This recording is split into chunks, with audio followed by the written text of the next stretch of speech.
Seja bem-vindo você, meu querido, que está online. Que a bênção de Deus, que a presença do Senhor alcance a sua casa nesta noite. Eu quero ministrar uma palavra que eu tentei ministrar há pouco tempo e não consegui. Não consegui porque o Espírito Santo se moveu de uma forma tão linda, tão maravilhosa. E aí então eu adiei esse tema para outra oportunidade que vai ser hoje. O tema da ministração é o avivamento que precisamos. Diga comigo, o avivamento que precisamos. Mais forte, o avivamento que precisamos. O texto está aqui em Abacuque, capítulo 3, verso 2. Aviva, ó Senhor, a tua obra no meio dos anos, faze que ela seja conhecida no meio dos anos. Na ira, lembra-te da misericórdia. Que nessa noite, meu Pai, esta palavra entre no nosso coração.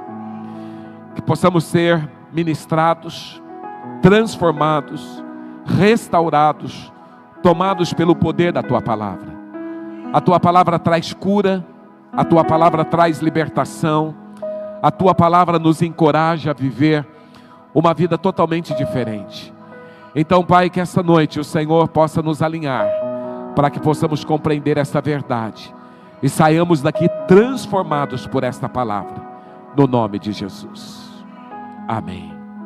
Aviva, ó Senhor, a tua obra no meio dos anos. Faze que ela seja conhecida no meio dos anos. Na ira, lembra-te da misericórdia. Algo que nós temos clamado, queridos, é por um grande avivamento. Mas a pergunta é, por que nós queremos um avivamento? Qual é a expectativa deste avivamento? Nós entendemos, queridos, que somente o avivamento é capaz de transformar algo, ou de colocar no lugar algumas coisas que estão desalinhadas. Quando nós olhamos para o modelo de igreja nesse século, quando nós olhamos para o nível de temor de muitas pessoas, quando nós olhamos para a corrupção na nossa nação, nós entendemos que somente um avivamento é capaz de colocar as coisas no lugar. Algumas pessoas acreditam que a nossa nação, o Brasil, precisa de novas políticas ou precisa de bons políticos. E a grande verdade, queridos, o que a nossa nação precisa é de um grande avivamento. Porque o avivamento, queridos, transforma as nossas vidas a ponto de nós sermos ousados, a ponto de nós vivermos a vida de santidade, a ponto de nós alinharmos as nossas vidas com aquilo que o céu deseja. Na semana passada a apóstola falou um pouco sobre avivamento, e o que ela trouxe foi a definição de avivamento. E avivamento, queridos, é um movimento sobrenatural de Deus, que desperta espiritualmente o seu povo. A grande verdade, queridos, nós precisamos ser despertados espiritualmente. E quem traz esse despertamento espiritual é o avivamento. Quando vem o avivamento, nós somos transformados, porque o avivamento, ele traz esse despertamento espiritual, essa busca, essa fome, essa sede, esse desejo de buscar a Deus, de buscar intimidade com Deus. E este avivamento, queridos, ele promove arrependimento. Não existe avivamento sem arrependimento.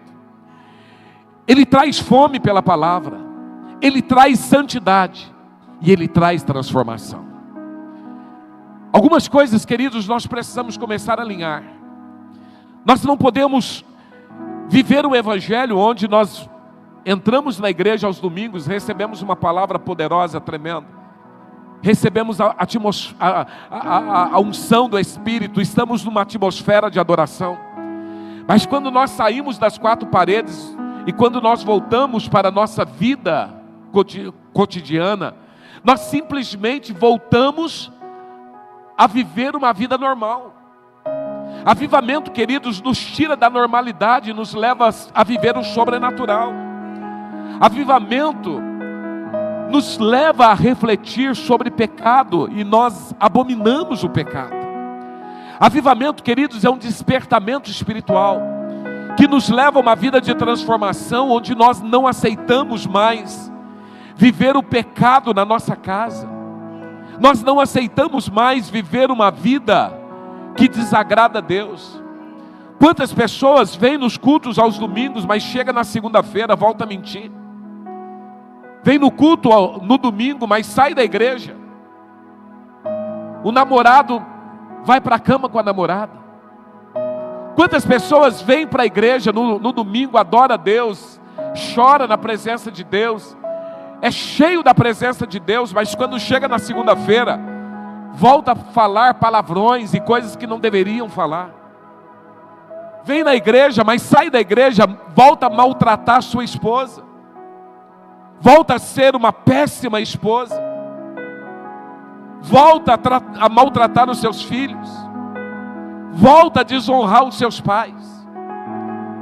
É por isso, queridos, que nós precisamos de um avivamento, porque o avivamento nos transforma de dentro para fora, a ponto de nós não aceitarmos mais o pecado, a ponto de nós não aceitarmos mais vida errada, a ponto de nós não aceitarmos mais condutas erradas, a ponto de nós estarmos inconformados com a nossa situação.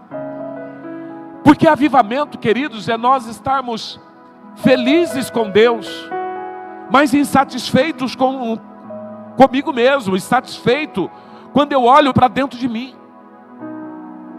Avivamento é quando eu olho com alegria e glorifico o nome do Senhor, mas eu olho para mim, eu vejo que eu preciso melhorar como homem, como pai, como marido, como patrão, como funcionário, como cristão. Porque viver avivamento dentro da igreja, queridos, é a coisa mais fácil que tem. Mas o avivamento não é para ser vivido dentro da igreja. O avivamento é para ser vivido fora da igreja. Porque é fora da igreja, queridos, que as pessoas vão olhar para nós e vão ver quem somos de fato. Vão olhar para nós e vão ver Deus, o testemunho fala mais alto.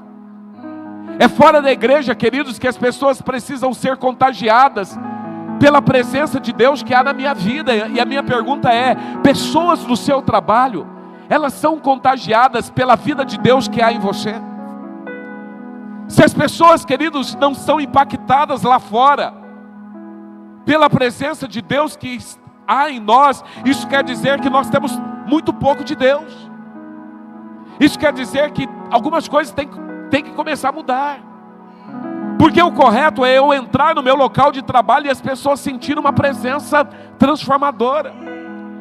O correto, queridos, é eu entrar dentro de casa e a minha casa ser tomada pela glória de Deus. O correto é eu andar pelas ruas e as pessoas olharem para mim e falar assim: o que você tem de diferente? Avivamento é isso.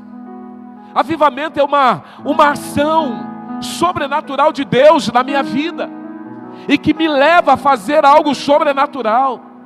E é por isso que Abacuque, ele faz essa oração. Abacuque a nação estava vivendo um momento onde todos eles iriam passar por uma crise terrível. E Abacuque aqui, a sua oração não foi: Senhor, nos dê livramento. Está certo que no final desse texto ele pede a misericórdia do Senhor. Está certo que no final ele fala: Senhor, lembra, na ira, lembra-te da misericórdia. Mas o primeiro pedido de Abacuque é: aviva-nos, Senhor, aviva a tua obra.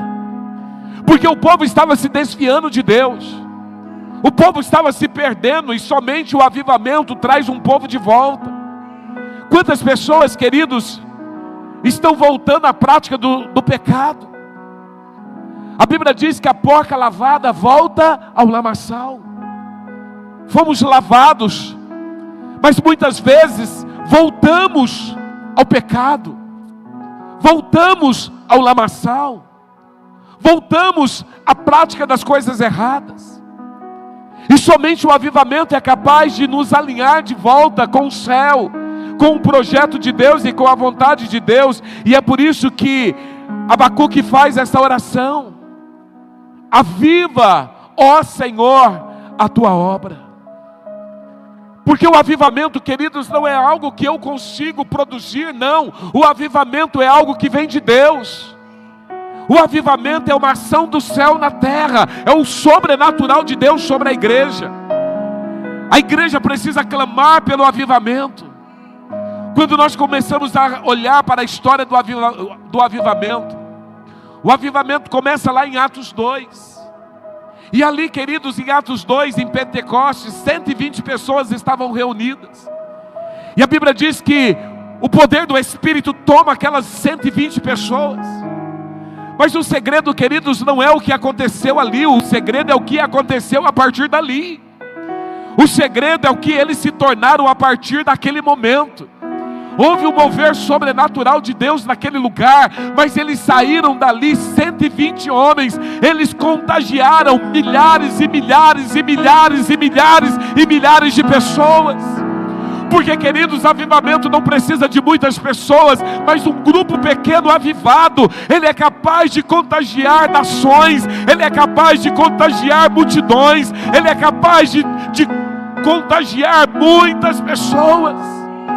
Porque o avivamento, queridos, começa não quando nós simplesmente vivemos algo aqui no culto, mas é o que nós vivemos a partir do culto. Então nós vemos, queridos, esses 120 homens, eles foram movidos pelo Espírito Santo, mas a partir dali, algo tão poderoso começou a acontecer, que a história relata até hoje. Até hoje, queridos, todos nós comentamos o que esses homens viveram, o que esses 120 homens viveram naquele tempo, o que esses homens, onde eles tocaram. E eu quero dizer, queridos, que Deus não precisa de muito para fazer grandes coisas, mas Deus precisa de homens e mulheres apaixonados, homens e mulheres desejosos, homens e mulheres sedentos, homens e mulheres que querem, homens e mulheres que serão tocados, homens e mulheres que querem viver o sobrenatural. Quando nós olhamos, queridos, o avivamento também veio depois da morte de Estevão. Quando os cristãos foram perseguidos e eles se espalharam por toda a região da Ásia.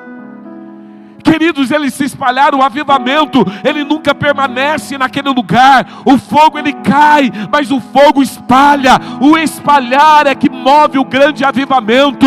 Deus quer avivar a tua igreja, e este avivamento é que a igreja seja espalhada e comece a tomar essa cidade, comece a tomar esse estado, comece a tomar essa nação, comece a tomar as nações para viver o sobrenatural de Deus. Nós vemos a história do avivamento. Quando nós olhamos, queridos, todo o avivamento sempre leva a igreja a se expandir, leva a igreja a uma ação. O avivamento, queridos, ele acontece algo sobrenatural através de nós, e é o que Deus quer fazer. Quando nós olhamos o século XV e XVI, pessoas ali morriam queimadas em fogueiras por causa do evangelho. E quanto mais eles matavam cristãos, mais a igreja expandia, mais a igreja crescia, mais o povo amava Deus, mais o povo queria Deus, porque eram pessoas cheias de Deus, e o avivamento estava tomando aquele lugar. Na semana passada a apóstola falou sobre o avivamento lá na rua Azusa, falou sobre o país de Gales, falou de John Wesley, contou sobre muitos relatos. Deus sempre trabalhou na história da igreja através de avivamentos. E este é o momento, queridos, que está vindo um avivamento sobre a nossa nação. Vou falar de novo, este é o momento que está vindo um avivamento sobre a nossa nação, sobre o Brasil, sobre a nossa cidade, sobre a nossa igreja. O avivamento começa numa pessoa, num homem, numa mulher apaixonado, sedento, faminto pela presença de Deus. O avivamento, queridos, é como um graveto que consegue fazer uma fogueira, porque ele contagia outras pessoas. É quando alguém fala: vou levantar de madrugada, vou buscar a Deus e vou ter experiência com Deus, e algo sobrenatural começa a acontecer. O avivamento, queridos, começa quando alguém começa a se levantar pedindo por fogo, pedindo: Deus, aviva-nos, criando fogo, e o avivamento vem. E é exatamente isso que nós temos vivido, é exatamente isso que nós temos buscado. Todo o avivamento coletivo, ele começa na consciência de pecado. Meu irmão, entenda isso. Não há avivamento sem consciência de pecado. Não há avivamento sem consciência de pecado. Não há avivamento sem reconhecimento de quem é Deus. Não há avivamento sem temor. Nós precisamos temer quando nós subimos neste altar. Ananias e Safira, eles simplesmente mentiram, e eles foram exterminados, porque não havia temor. Mas nós olhamos para um homem chamado Isaías, que quando olha para a sua condição, ele fala: ai de mim, que sou um homem de lábios impuros, e habito no meio de um povo de impuros lábios. Isaías olha para a sua condição, ele olha para a sua vida, e ele tem consciência da pureza de Deus, da santidade de Deus, da grandeza de Deus. Avivamento, queridos, precisa gerar temor em nós. Não há avivamento se não houver arrependimento. Não há avivamento se não houver confissão. Não há avivamento se não houver arrependimento, mudança, transformação. É por isso, queridos, que nessa campanha de oração, o primeiro pedido é por arrependimento. Porque nós sabemos que não haverá avivamento se não houver arrependimento. Tem que ter arrependimento e tem que ter mudança. Uma pessoa avivada, ela está satisfeita com Cristo, mas ela está insatisfeita com ela. Uma pessoa que busca avivamento, ele quer mudança, ele quer orar diferente, ele quer buscar diferente, ele quer jejuar diferente, ele quer ofertar diferente, ele quer mais de Deus. Porque o avivamento, queridos, vem como um terremoto, um maremoto, um tufão, tsunami. Ele nos coloca de perna para o ar, ele muda tudo que precisa ser mudado, ele arranca o que precisa ser arrancado, ele nos leva a uma vida de contrição.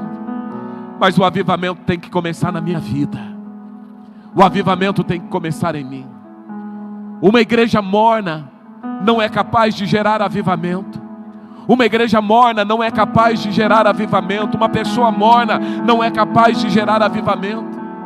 Porque o avivamento, queridos, é o despertamento, é uma busca, é uma fome, é uma sede, é um desejo.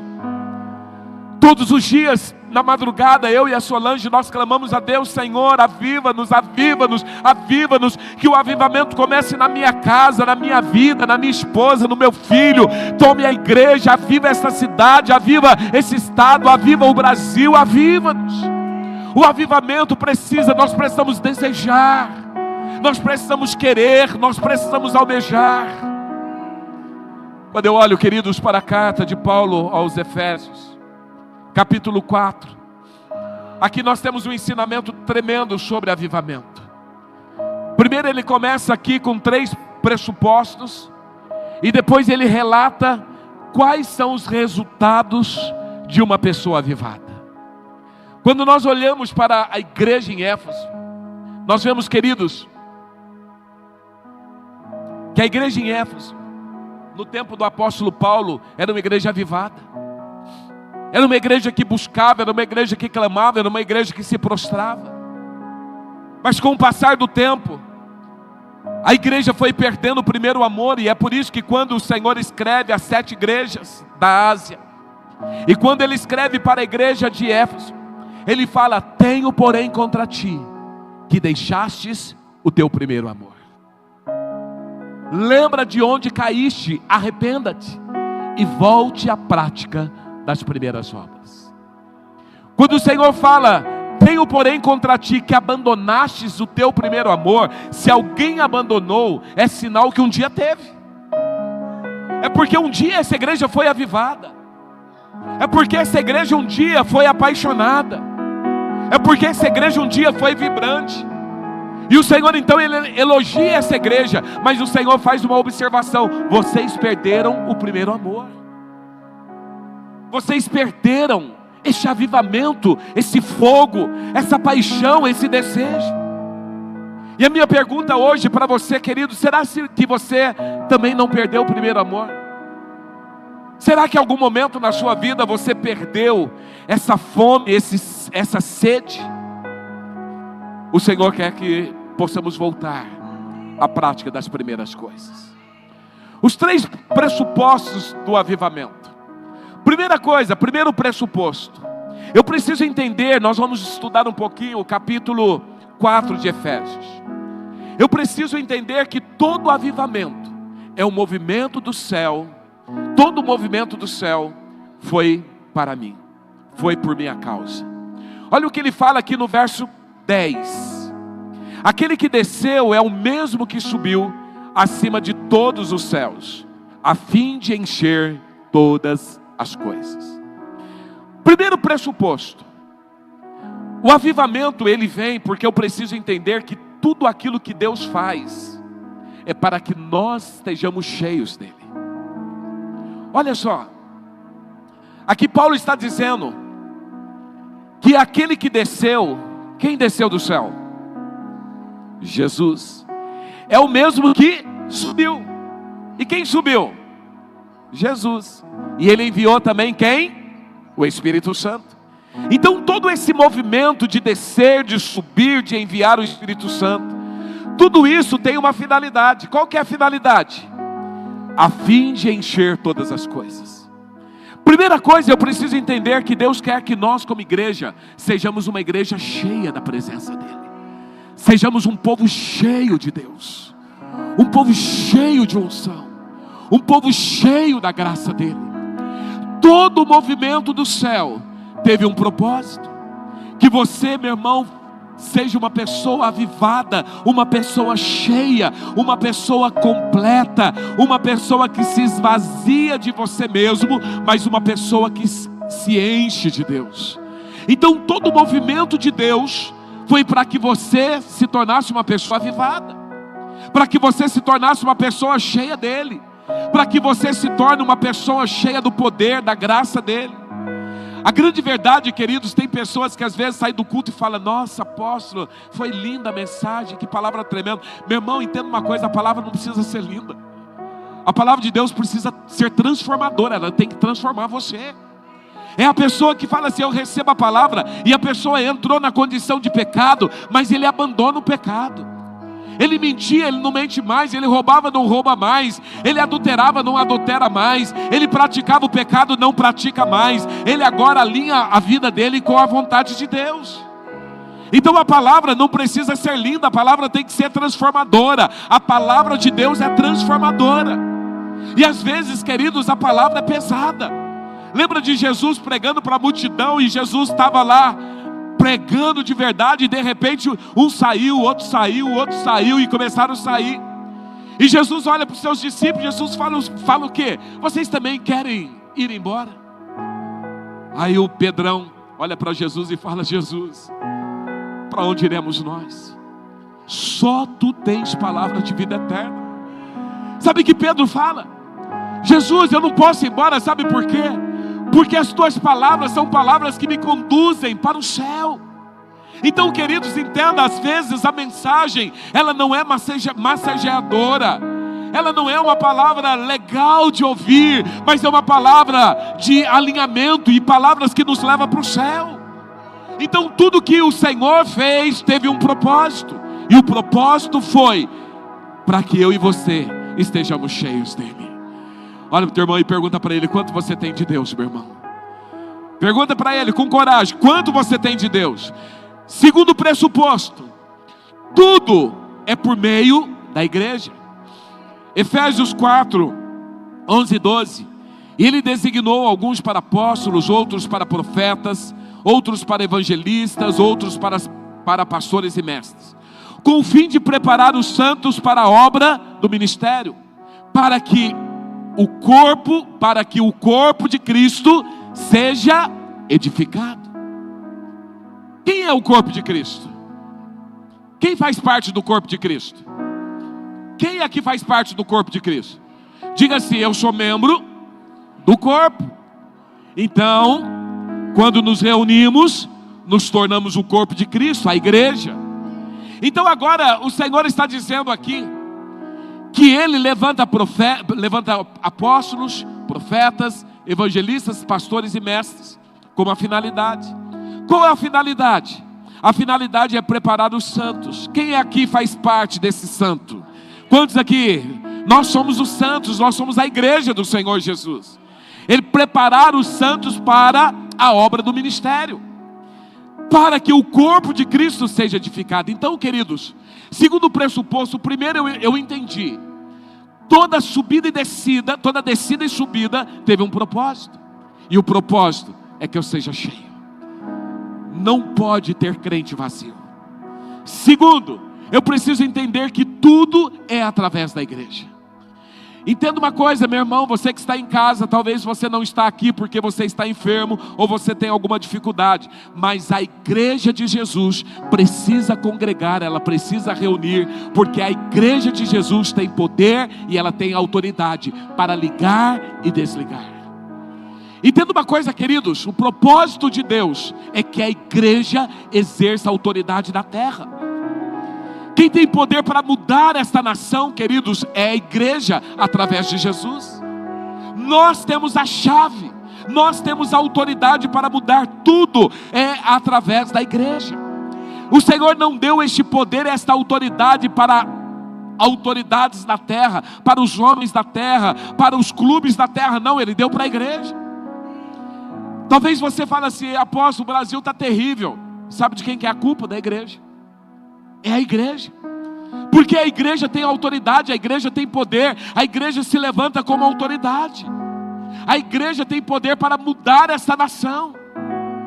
Há pouco tempo eu estava numa reunião do Comad, eu sou presidente do Comad, que é o Conselho Municipal de Política de Drogas, e aí a comandante da Polícia Militar naquela época, ela chegou para mim e falou assim: pastor, eu entendo que uma pessoa viciada em drogas, ela só consegue se libertar através da fé. Eu falei: exatamente, através de Jesus.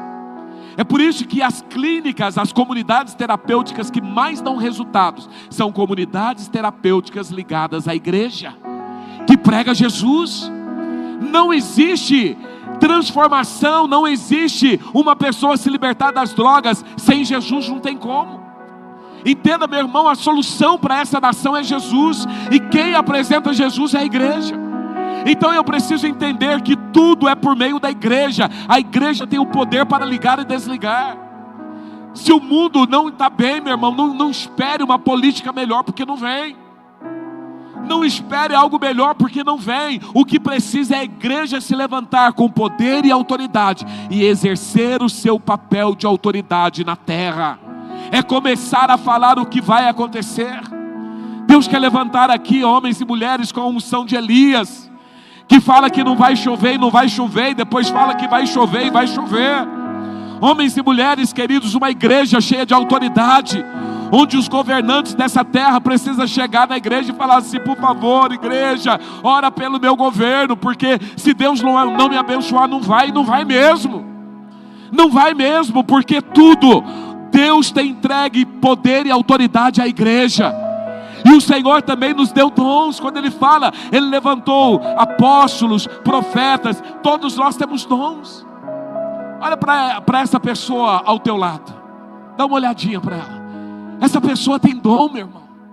Essa pessoa tem dom, e o dom que ela tem precisa ser usado na igreja. O teu dom, meu irmão, não é para ser usado lá fora, não, é para ser usado na igreja, porque através da igreja as coisas vão acontecer. Deus tem um propósito, e Deus tem fortalecido a igreja, para que a igreja seja uma igreja cheia de autoridade, uma igreja cheia de dons. E terceiro pressuposto, Deus quer que você cresça. Diga: Deus quer que eu cresça. Verso 13: até que todos alcancemos a unidade da fé e do conhecimento do Filho de Deus, e cheguemos à maturidade, atingindo a medida da plenitude de Cristo. Primeiro, tudo foi feito para que você seja cheio. Agora deixa eu fazer um parênteses aqui. Quando eu falo que Deus fez toda a descida e subida, foi para que você seja cheio, não é que é para você simplesmente fazer o que você quer, não. Porque tudo nós temos que fazer segundo o projeto e o propósito de Deus na terra. A coisa mais importante aqui, queridos, é nós cumprirmos o propósito de Deus. Toda madrugada a nossa oração é: Senhor, inclua-nos nos teus planos. Tem gente que acha que Deus tem que parar tudo por tua causa. Não tem não, meu irmão. Deus para tudo por um propósito. O propósito dele. O que importa é o que ele faz. O que importa é o propósito dele. Existe um plano, existe um propósito de Deus. Já foi desenhado, já está feito. Você precisa começar a conhecer Deus. Qual é o plano? Qual é o propósito? Eu quero me encaixar. Sabe por que tem muito crente infeliz? Porque tem muito crente querendo viver o teu propósito e não quer viver o propósito de Deus. Está preocupado, Deus, eu quero minha casa, eu quero meu carro, eu quero casar, eu quero ter 10 filhos, você quer um monte de coisa. Mas poucos perguntam, Senhor, o que o Senhor quer? O que o Senhor quer? Porque o que funciona na nossa vida, queridos, não é o nosso querer, mas é o querer dele em nós. E quando nós entendemos o querer dele e nos conectamos com o querer dele, aí as coisas dão certo. Primeira coisa, eu preciso entender que tudo é para que você seja cheio dele. Porque quanto mais dele eu tenho, mais acertado eu vou estar, mais alinhado, vou fazer as coisas certas. Segundo, eu tenho que entender o propósito da igreja. Tudo é através da igreja, não tem como eu desassociar a igreja. Aqueles que falam, não, mas eu não gosto de igreja, eu vou ficar em casa. Meu irmão, você está fora do propósito. Por isso que a tua vida está de perna para o ar. Você tem que estar conectado à igreja, você tem que estar na igreja, você tem que ser igreja. E ninguém é igreja fora do corpo, em casa. Então quando eu estou na igreja, conectado à igreja, as coisas funcionam. E por último, eu preciso entender que Deus quer que eu cresça. Agora, quando Paulo está dizendo aqui, até que todos cheguemos à unidade da fé, alcancemos a unidade da fé. Isso quer dizer, queridos, que nós estamos num processo de crescimento. Ninguém está pronto. Nós já chegamos à unidade da fé? Chegamos? O que você acha? Sim ou não? Não. E é por isso que ele fala de um processo de crescimento. Meu irmão, você está crescendo, você tem que aprender muita coisa ainda. Eu tenho que aprender muita coisa. Alguém que chega e fala assim, não, eu estou pronto. Meu irmão, você está simplesmente fora. Todos nós estamos num processo de crescimento e todos nós estamos buscando alcançar a unidade da fé que ainda não alcançamos. Mas nós estamos no caminho, nós estamos no processo, então nós precisamos crescer. O segredo, queridos, é você vir na igreja. Não é simplesmente vir porque você gosta dos cânticos, não. Você tem que vir aqui para crescer. Crescer o quê? Na unidade da fé. Sabe aquele momento que você fala assim, mas eu não gosto de tal irmão. Então, meu irmão, aprenda a gostar. Porque senão você não vai poder ir para o céu. Aprenda a amar. Aprenda a caminhar em unidade. Unidade mostra que somos diferentes, mas nós temos a mesma direção. E a unidade é a unidade da fé. Então todos nós estamos crescendo, buscando o crescimento. Não para de crescer, não pare de crescer. Cada momento da sua vida é uma lição, é um aprendizado, para que você cresça, para que você amadureça, para que você se torne alguém melhor, para que todos nós cheguemos à unidade da fé. Diga, Senhor, eu quero crescer, e eu quero chegar à unidade da fé. Então, quando nós entendemos esses 3 pressupostos, agora nós entendemos que são pressupostos para o avivamento. Primeira coisa, eu preciso entender essa verdade. Deus quer que eu seja cheio, e tudo que Ele fez é para que eu seja cheio, avivado. Segundo, é através da igreja, eu estou conectado à igreja.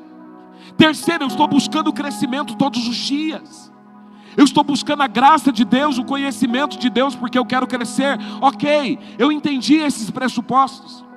Agora vem as características de uma pessoa avivada. Quais são as características, segundo Efésios, de uma pessoa avivada? Primeira característica, maturidade. Diga maturidade. Diga mais forte, maturidade. Olha o que fala aqui no verso 14. O propósito é que não sejamos mais como crianças, levados de um lado para o outro pelas ondas, nem jogado para cá e para lá por todo vento de doutrina e pela astúcia e esperteza dos homens que induzem ao erro. A primeira coisa, uma pessoa avivada, ela é uma pessoa madura. E ela é madura para quê? Para discernir o erro. Quando eu falo, queridos, de maturidade para discernir o erro, entenda uma coisa, você não precisa de alguém 24 horas falando para você o que você tem que fazer ou não. Você tem que ser maduro. Essa história, queridos, de falar assim, olha, quando ninguém está me vendo, fica assim, né? Não tem crente aqui, então entra na internet da pornografia. Isso é sinal de maturidade. Não tem crente aqui, então eu vou beber uma cervejinha, né? Normal. Não tem ninguém me olhando aqui, não tem câmeras escondidas, então eu vou ouvir uma musiquinha do mundo, porque eu gosto. Não tem crente aqui, eu vou falar palavras torpes. Então tem crente, queridos, tão imaturo, que ele só tem um comportamento cristão dentro da igreja. Mas quando está na escola, ele se mistura com a podridão do mundo. Ao invés dele contagiar pessoas, ele é contagiado. Então a maturidade, queridos, nos leva a entender o que é certo e o que é errado. A maturidade leva o homem a entender como deve tratar sua esposa. A maturidade leva a mulher a entender como ela deve ser submissa e amar o seu marido. Ser submissa e servir o seu marido. A maturidade leva os filhos a entender como ele deve honrar seus pais. E a Bíblia diz que nós precisamos, olha, o propósito é que nós não sejamos mais como crianças. A criança, querido, é considerado pela nossa lei até quantos anos? Fala assim, 12 anos. Passou de 12 anos, não é mais criança. Então deixa eu te fazer uma pergunta. Quantos aqui já passaram dos 12 anos? Levante a mão. Levanta, tem uns aqui que tem uns 80 e está achando que tem 12 ainda, né? Vamos lá, quem tem mais de 12 anos aí? Deixa eu te dar uma notícia. Você não é mais criança. Deixa eu te falar de novo. Você não é mais criança. Então Paulo está dizendo aqui, o propósito é que não sejamos mais como crianças. Então até 12 anos, queridos, tem coisa que a gente entende. Porque Paulo fala, quando eu era menino, eu agia como menino, eu pensava como menino, eu me comportava como menino. Mas quando eu cheguei a ser homem, eu deixei as coisas de menino. Mas o engraçado, queridos, que tem uns marmanjões aí agindo como menino. Tem uns crescidinhos aí que tem comportamento de criança. Porque quando ninguém vê, ele faz coisas erradas. Quando ninguém vê, ele fere o coração de Deus. E a maturidade, queridos, é sinal de uma pessoa avivada. Deus quer uma igreja madura, crentes maduros, crentes tementes, crentes obedientes, crentes que não ficam lá na pornografia. Tem pessoas que caem sempre nos mesmos erros, nos mesmos pecados. E a minha pergunta é, quando você vai deixar de ser criança? Quando você vai deixar de ser criança? Até quando você vai ser imaturo? Quando eu era criança, eu agia como criança, agora eu não sou mais criança. Então a primeira coisa é maturidade. E a maturidade, queridos, me leva a abominar o pecado. Porque o pecado não combina com Deus, não combina com o céu, não combina com as coisas espirituais. Deus abomina o pecado. Se você é uma pessoa mundana, meu irmão, toma jeito e muda de vida. Se você acha, não tem nada a ver, meu irmão, sabe o que é uma verdadeira apostasia? É alguém que está dentro da igreja com comportamento no mundo. Apostasia, queridos, você não precisa estar lá no mundo com todas as orgias, não. Muitos estão dentro da igreja, mas se apostataram da fé. Estão dentro da igreja, mas com pensamento mundano. E com esse pensamento louco, não tem nada a ver. Tem a ver. Eu vou pregar sobre o céu qualquer dia desse, porque tem muito crente que perdeu a visão do céu. Continua pecando como se a vida fosse eternamente na terra. Não tem temor a Deus. Nós precisamos de maturidade. Diga, Senhor, eu preciso de maturidade. Segundo, uma pessoa avivada, crescimento, ele cresce em amor para servir. Verso 15 e 16, antes, seguindo a verdade em amor, cresçamos em tudo naquele que é o cabeça, Cristo. Dele todo o corpo ajustado e unido pelo auxílio de todas as juntas, cresce e edifica-se a si mesmo em amor, na medida que cada parte realiza a sua função. Então aqui Paulo começa falando, antes do quê? Antes da sua vontade, antes dos seus desejos, antes de tudo, a Bíblia diz que uma pessoa avivada, ela segue a verdade em amor, e ela cresce em tudo naquele que é o cabeça, Cristo. Então antes da sua vontade, após, mas eu estou com uma vontade, antes da tua vontade, importa a vontade dele, porque é ele que nos enviou. Então uma pessoa avivada, ela cresce em amor para servir. Lembra de Jesus quando ele olha para Pedro e fala assim, Pedro, você me ama? E aí Pedro fala, Senhor, eu te amo. E aí o Senhor pergunta 3 vezes, e Pedro fica meio chateado, né? Senhor, o que está acontecendo? E aí o Senhor fala, se você me ama, então me sirva. E a minha pergunta é, você serve a Deus, queridos? Ou você é aquela pessoa que serve a si mesmo? Apóstolo, não, minha vida já é muito corrida, eu tenho muita coisa para fazer. Olha, eu tenho pilates, eu tenho academia, eu tenho isso, eu tenho aquilo, eu tenho filhos, eu tenho marido. E pessoas egocêntricas. Mas quando fala de crescer aqui, eu preciso aprender a servir. Servir quem? O corpo de Cristo, a igreja de Cristo. Servir pessoas antes de tudo. Então eu preciso crescer, eu preciso aprender a servir pessoas. Eu cresço em amor para servir, meu irmão, cresça. Uma das coisas que eu sei, queridos, que o maior servo aqui sou eu. O maior servo. De vez em quando eu brinco com alguns pastores, eu falo assim, gente, se eu pudesse escolher o culto da manhã, o culto da noite, aos domingos, eu viria de manhã. Mas eu estou aqui de manhã e à noite, queridos, todo culto. Eu e a apóstola e o Guilherme, nós estamos aqui todo domingo, porque nós somos servos. Apóstolo, não, eu sou servo. Eu gostaria de ficar curtindo o domingo, não, eu entendi que domingo é o dia do Senhor. E tem gente, querido, qualquer coisa é motivo de não vir na igreja, é motivo de não servir o outro, porque está muito preocupado consigo mesmo. Terceiro, mudança de comportamento para seguir a Cristo. Verso 17 a 21. Assim eu lhes digo, e no Senhor insisto, que não vivam mais como os gentios, que vivem na sua futilidade dos seus pensamentos. Queridos, que tem crente que vive nas futilidades do seu pensamento. Tem crente, querido, que não pensa nada de coisas úteis, coisas boas, mas são fúteis. E aqui o Senhor está dizendo, olha, não vivam mais como gentios, assim eu lhes digo, e no Senhor insisto, não vivam mais como gentios que vivem na futilidade dos seus pensamentos. Sabe por que eles vivem na futilidade dos seus pensamentos?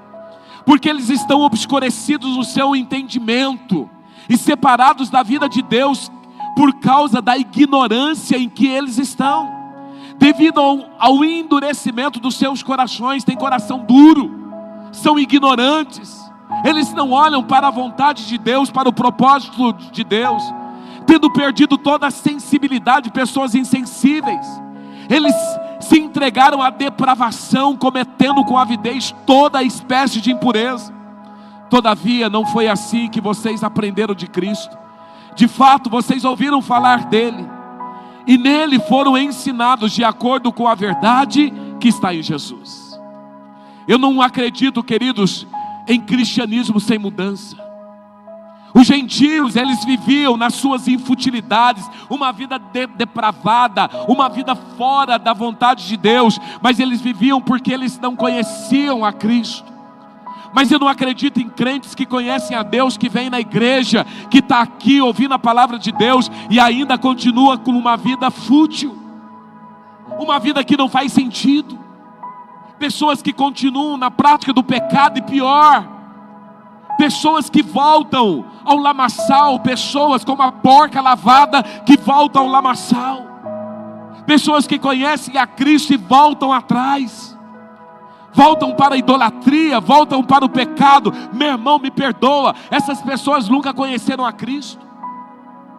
A grande verdade é que tem muito crente dentro da igreja, que está na igreja, mas não conhece a Cristo, porque a vida continua uma vida de pecado, não tem temor, não conserta a sua vida.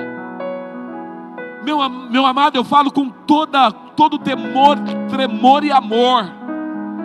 Eu não estou aqui para te condenar, mas eu estou aqui para que através da palavra de Deus você se salve. Eu não acredito em conversão de alguém que conhece Jesus e continua amaziado. Apóstolo, mas Jesus entende. Ele não entende pecado, ele não aceita pecado. O pecado ele abomina. Apóstolo, isso quer dizer então que eu tenho que fazer o que? Casa? Não quer casar, então larga. Agora o que não pode é falar assim: apóstolo, já faz tempo. Então faz tempo que você está em pecado, conheceu a Cristo e continua no pecado. Meu irmão, não faz sentido. Não faz sentido. Eu preciso consertar a minha vida. Então a primeira coisa, quando alguém se converte a Cristo, bota a vida em ordem. Estava amaziado, então casa. Não quer casar, então larga. Mas o que não pode é continuar na fornicação. Como fornicação não fosse mais pecado, é pecado. E é condenado pelo Senhor. Não são dogmas da igreja não, meu irmão. É a palavra de Cristo, é a palavra do Senhor. Não tem como alguém que fala que ama a Deus e continua dormindo com a sua namorada. Não tem como alguém que fala que ama a Deus e continua na prática do pecado. Precisa abandonar o pecado imediatamente. E vou dizer mais, meu irmão, se você morrer nessa condição, você vai para o inferno. Após você está me mandando para o inferno? Não, meu irmão, você está indo porque você quer. Você está indo porque você não conserta a sua vida. Você está indo porque você não tem temor a Deus. Avivamento tem que ter santidade. Se tem uma coisa, queridos, que eu tenho orado, todos que subirem nesse altar tem que ser santo, tem que ter vida de santidade. Vai vir para o louvor, tem que ser santo. Vai vir para a dança, tem que ser santo. Vai vir dar um testemunho, tem que ser santo. Não, Deus não aceita o pecado. Ele não passa a mão na nossa cabeça, tem que ter santidade, meu irmão. Ananias e Safira por muito menos foram exterminados, morreram. Foram punidos porque eles não tiveram temor. Crente que não tem temor é falta de mudança. E é por isso que Paulo ele fala sobre mudança de comportamento para seguir a Cristo. Eu venho para Cristo como eu estou, mas eu não permaneço em Cristo do jeito que eu estava. Você consegue entender isso? Eu venho para Cristo como eu estou, mas agora em Cristo eu sou transformado.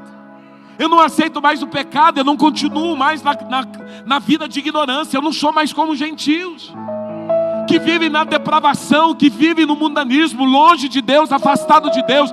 Queridos, esta mensagem é uma mensagem de alinhamento, de conserto, e é uma mensagem de alerta. Começa a botar a barba de molho, meu irmão, porque virá juízo sobre aqueles que não temem ao Senhor. E esta é uma palavra de conhecimento para você. Virá juízo sobre aqueles que não temem, que continuam na presença de Deus, mas numa vida de pecado. Continuam servindo a Deus, mas não estão dispostos a mudar de vida, a ter mudança. Deus quer santidade, meu irmão. Deus quer santidade. Quarto testemunho evidente de uma nova vida. Verso 22 a 24. Olha o que Paulo está dizendo. Quanto à antiga maneira de viver. Qual que era a antiga maneira de viver? Mentindo, adulterando, vendo pornografia, maltratando a esposa. Irmãos, nós precisamos começar a avaliar algumas coisas. Tem pessoas que falam assim: não, mas eu não posso mentir. Mas não perdoa pessoas. Qual que é a diferença? Ah, mas o senhor não sabe o que a pessoa fez, que ele aprontou. Você não sabe o que você fez? Você não sabe o tamanho do teu pecado? Você não sabe o que você fez, meu irmão? Então eu preciso começar a entender que o pecado da fornicação, o pecado da mentira, o pecado da pornografia, o pecado da falta de perdão, tudo isso me afasta de Deus. Então agora Paulo está dizendo, quanto à antiga maneira de viver, vocês foram ensinados a fazer o quê? A se despir, a arrancar a roupa do velho homem. Sabe esse homem mentiroso, esse homem ladrão, esse homem fofoqueiro, essa mulher fofoqueira, esse homem, essa mulher que falava mal de todo mundo, esse homem, essa mulher que bebia, que gostava de uma musiquinha mundana. Paulo está dizendo, vocês foram ensinados a se despir desse velho homem. São comportamentos do velho homem. E ele continua dizendo que se corrompem por desejos enganosos. Sabe, esses desejos do velho homem são enganosos, queridos. Esse desejo de fazer o pecado são desejos enganosos. Lembra da palavra do Senhor, de Deus para Caim? Caim, o seu desejo é contra ti, mas a ti cabe dominar. Tem pessoas que falam assim, Senhor, eu vou ficar orando aqui para o Senhor me ajudar a vencer os desejos enganosos. Meu irmão, desejos enganosos se vence com determinação e com ação. É quando eu falo assim, não vou pecar, o meu desejo é assistir pornografia, não vou assistir. O meu desejo é fofocar, não vou fofocar. O meu desejo é falar mal de pessoa, não vou falar. O meu desejo é continuar na fornicação, não, eu vou corrigir. O meu desejo é pecar contra Deus, mas eu não vou, porque são desejos enganosos, que faz parte da velha natureza, o velho homem. E aí Paulo continua, a serem renovados no modo de pensar, queridos, renovação de mente, e a vestir a roupa do novo homem, criado para ser semelhante a Deus, em justiça, em santidade, proveniente da verdade. Sabe o que Paulo está dizendo? Que o teu testemunho não pode ser do velho homem, mas de um homem novo, vestido com novas roupas. O homem agora que tem uma nova posição, o homem agora que tem um novo posicionamento. Um homem agora que dá testemunho de Cristo. As pessoas olham para você e falam, nossa, que legal. O irmãozinho ali, que legal, olha que mudança de vida. Olha, antes ele era tão chato, ele era tão corrupto, mas agora eu estou vendo um homem de Deus ali. É o testemunho. A palavra convence, mas o exemplo arrasta. É simplesmente, queridos, ser testemunha. Dar testemunho é ser uma pessoa transformada. É quando lá na escola você entra agora como um homem vestido do novo homem. Antes você era aquele cara terrível que aprontava todas, mas agora você é o novo homem. Agora seus amigos olham para você e falam, cara, você é chato. Você não fala mais os palavrões que você falava antes. Isso é testemunho. Você não é mulherengo como você era antes, porque agora você tem um novo testemunho. Você não faz o que você fazia antes, e as pessoas têm que ver isso. Sabe o que acontece nas empresas, queridos? Passam 10 pessoas, 10 crentes lá dando testemunho de Deus. Aí passa um camarada lá, filho das trevas, que se diz crente, dá mau testemunho, todo mundo fala, ó, crente é isso aqui, ó, tá vendo? Isso que é crente. Ele desprega o que 10 pregaram. Ele simplesmente, denigre a imagem do evangelho. Pessoas deixam de ir para o céu por um comportamento mundano teu. Pessoas deixam de conhecer Jesus porque você tem tido um comportamento mundano. Quinto, comportamento e temperamento diferente da sociedade. Aqui no verso 25 ao 29. Portanto, cada um de vocês deve abandonar o quê? Deve abandonar o quê? E fazer o quê? Falar a verdade ao seu próximo. Pois todos nós somos membros de um mesmo corpo. Queridos, como isso é engraçado, né? Todos nós somos membros do mesmo corpo. O corpo de Cristo. Mas quando eu não abandono a mentira, eu estou denegrindo a imagem de Cristo. Quando vocês ficarem irados, não pequem. Apaziguem a sua ira antes que o sol se ponha. E não deem lugar ao diabo. Pode ficar irado? Pode. O que não pode é permanecer irado. O que não pode é deixar de consertar situações. Então de vez em quando vem uma ira, vem. A gente perdoa, trata, resolve. Mas tem gente irado há 30 anos, meu irmão. Virou pecado. Virou pecado, amargura.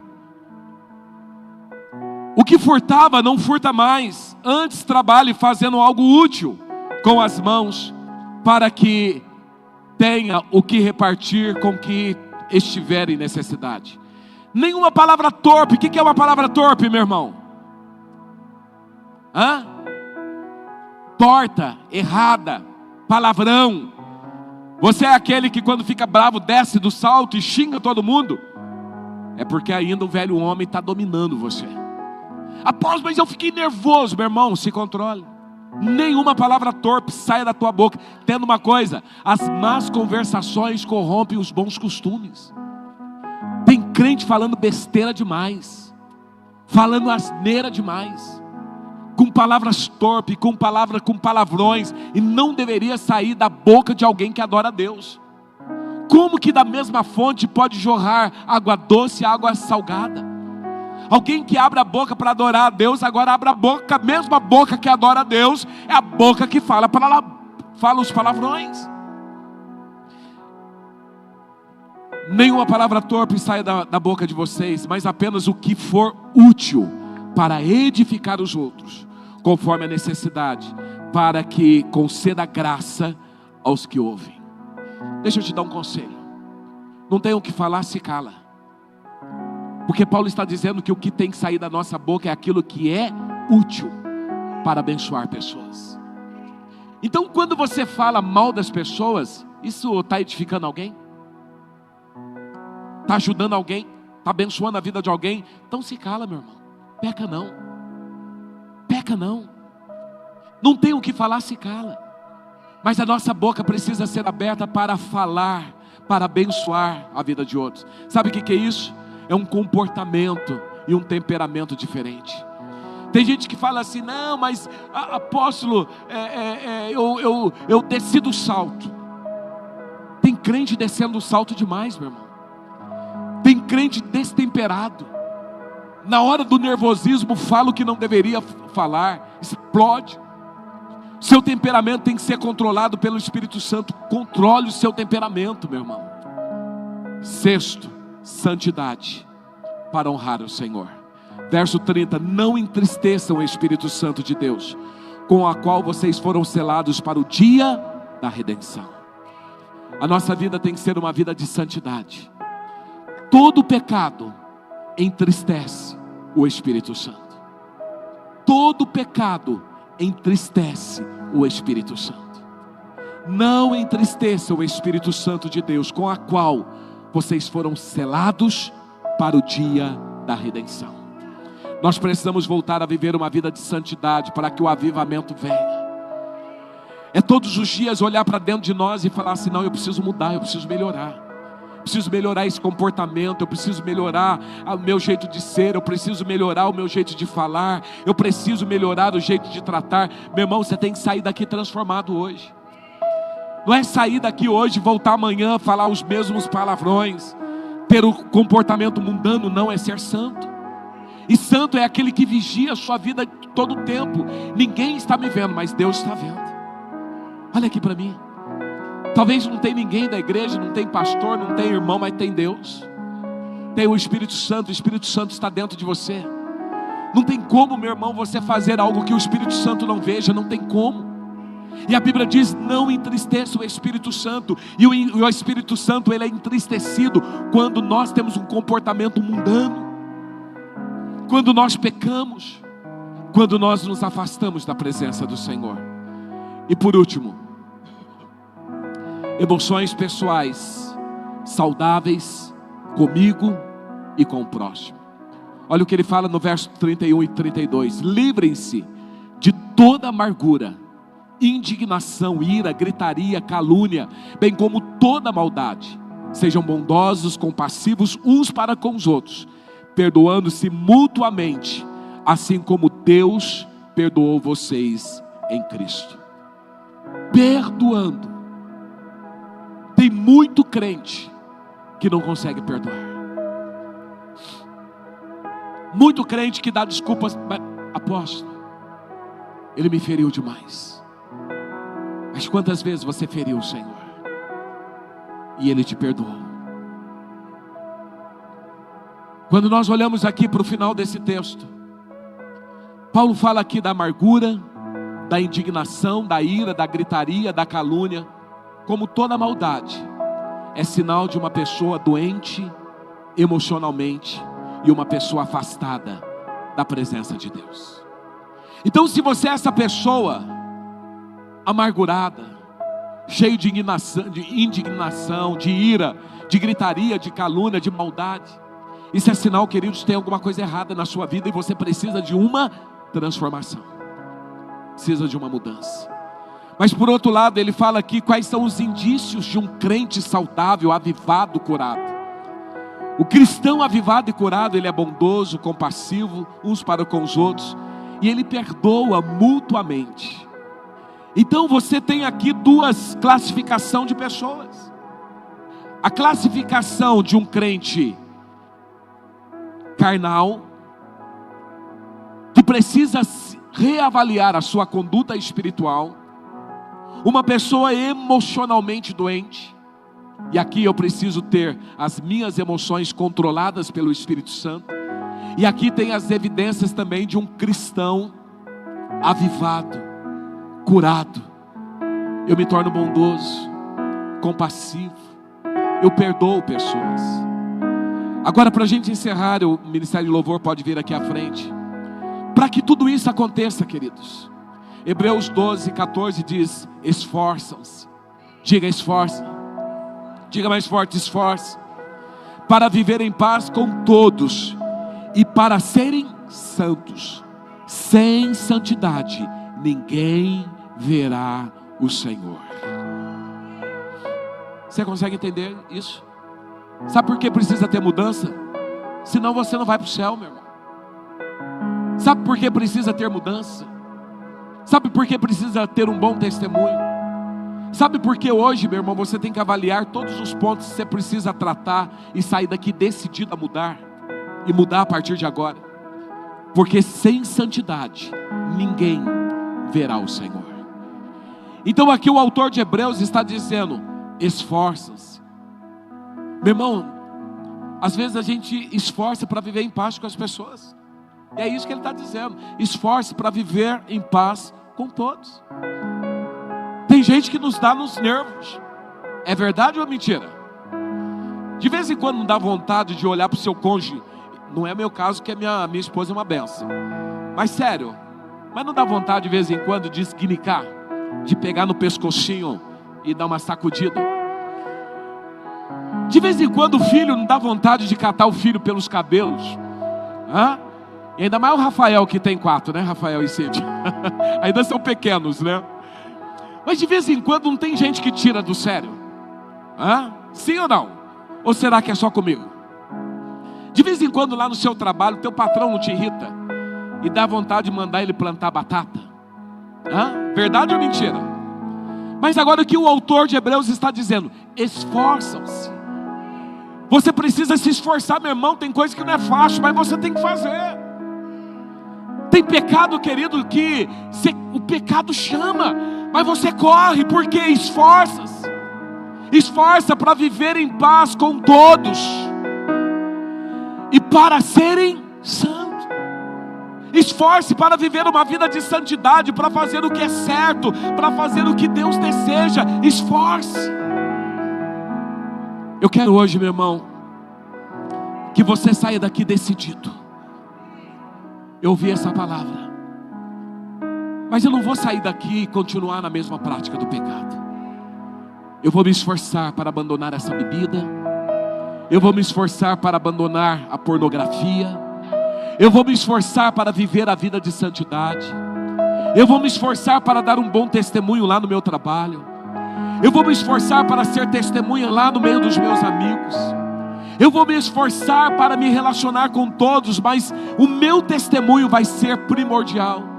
Eu vou me esforçar, eu vou lutar, eu vou batalhar, porque este é o desejo de Deus. Olha aqui para mim, querido. Eu quero desafiar você a sair daqui hoje E aquilo que você fazia antes, que desagrada a Deus, você vai abandonar esse pecado. Você vai abandonar esse pecado. Porque a Bíblia diz: sem santidade, sem ser separado, sem ser santo, você não vai ver o Senhor. Eu creio, queridos, que nós vamos viver o último avivamento de todos os tempos. Porque a qualquer tempo a trombeta vai soar, os mortos vão ressuscitar e a igreja será arrebatada. Aí nesse tempo, queridos, não adianta você chegar e falar: Senhor, eu quero ser santo. Não, já foi. Busque o Senhor enquanto se pode achar, invocai-o enquanto está perto. Este é o dia aceitável, este é o dia de conserto, esse é o dia de alinhamento, esse é o dia que nós precisamos olhar para dentro de nós e falar: Senhor, perdoa, Senhor, pelos meus pecados. Este é o tempo, queridos, que nós precisamos chorar pelos nossos pecados. Mas não é só chorar, é abandonar o pecado, é abandonar o pecado. Este é o tempo, queridos, que nós precisamos decidir: Senhor, eu quero viver uma vida de santidade. Porque a qualquer tempo a trombeta soará e nós iremos nos encontrar com o noivo. Eu quero orar por aqueles que entenderam essa palavra e hoje estão dispostos a alinhar a sua vida com o propósito de Deus. Você vai sair daqui hoje disposto a corrigir a sua vida. Eu quero que você saia do teu lugar e venha aqui no altar, rapidamente. O tempo já está avançado, eu não posso demorar aqui. Você que quer um alinhamento com Deus, saia do teu lugar e venha aqui no altar dizendo: não, eu entendi, Senhor, eu estou disposto, eu quero. Saia rapidinho, venha aqui.